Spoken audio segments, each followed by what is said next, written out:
pemenuhan kebutuhan gizi yang tepat, perawatan kesehatan yang optimal, serta stimulasi yang baik sangat berpengaruh terhadap perkembangan otak dan pertumbuhan tubuh.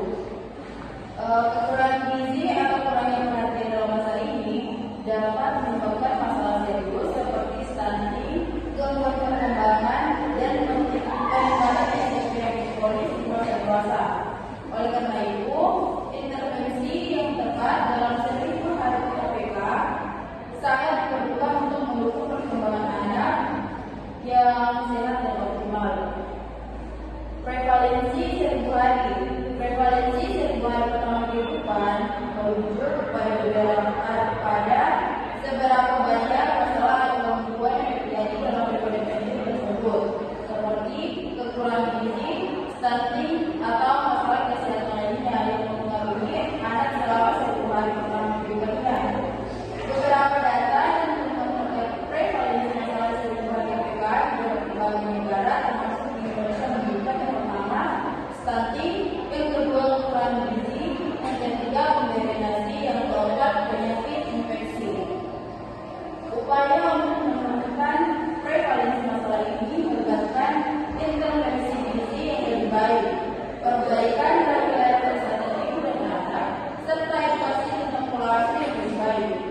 Yang pertama yaitu akan lebih banyak dari porsi biasanya dan mengurangi ragam lauk pauk, sayur dan buah agar kebutuhan bergizi dan terpenuhi dengan cukup sejak awal dan selama masa kehamilan.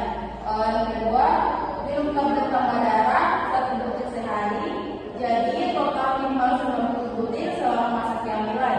Yang ketiga, tidak merokok. Jangan minum minuman bersoda atau beralkohol. Jangan mengkonsumsi sebagai makanan pokok dan jangan minum obat tanpa resep dokter. Yang keempat, ikuti kelas ibu hamil. Yang kelima, rutin melakukan kunjungan pemeriksaan kebidan minimal 4 kali dalam masa kehamilan. Yang keenam, lakukan inisiasi menyusui dini atau IMD langsung setelah bayi lahir agar mendapatkan kolostrum dalam perawatan kekapan ibu, dan inisiasi ini sangat mendukung keberhasilan pemberian ASI. Dari